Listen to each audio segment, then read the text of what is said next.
ஆமேன். அல்லேலூயா. உங்கள் யாவருக்கும் என்னுடைய அன்பின் வாழ்த்துக்கள்.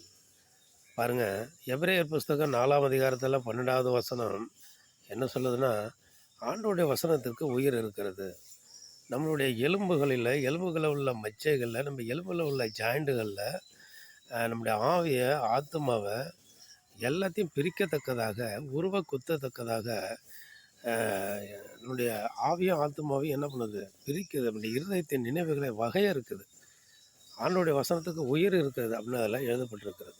பாருங்கள், அந்த வசனத்தை படிக்கிறேன்.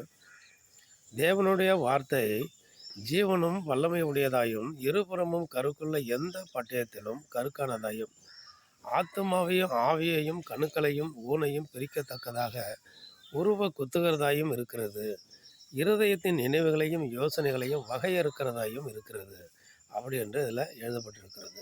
பாருங்கள், இந்த வசனத்துக்குள்ள எல்லாவற்றையும் என்ன பண்ணுது? ஒரு மனிதனுடைய இருதயம், சிந்தை, நினைவு, எலும்புக்குள்ளே உள்ள மச்சை, எலும்புக்குள்ள உள்ள ஜாயிண்டு, நம்மளுடைய ஆவி, ஆத்மா எல்லாத்தையும் அது ஆராயுது, உருவ குத்துகிறது.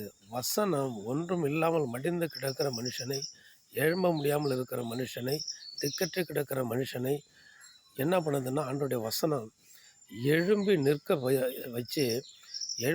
வைத்து அவனை திடன் உள்ளவனாய், பலன் உள்ளவனாய், உற்சாகம் உள்ளவனாய் பலப்படுத்தி நடத்துகிறது ஆண்டவருடைய வசனம்.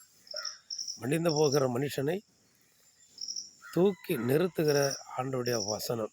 இதை நம்ம படிப்போம், இன்னும் தியானிப்போம். ஆண்டவருடைய வசனம் அப்படிப்பட்டதாய் இருக்கிறது.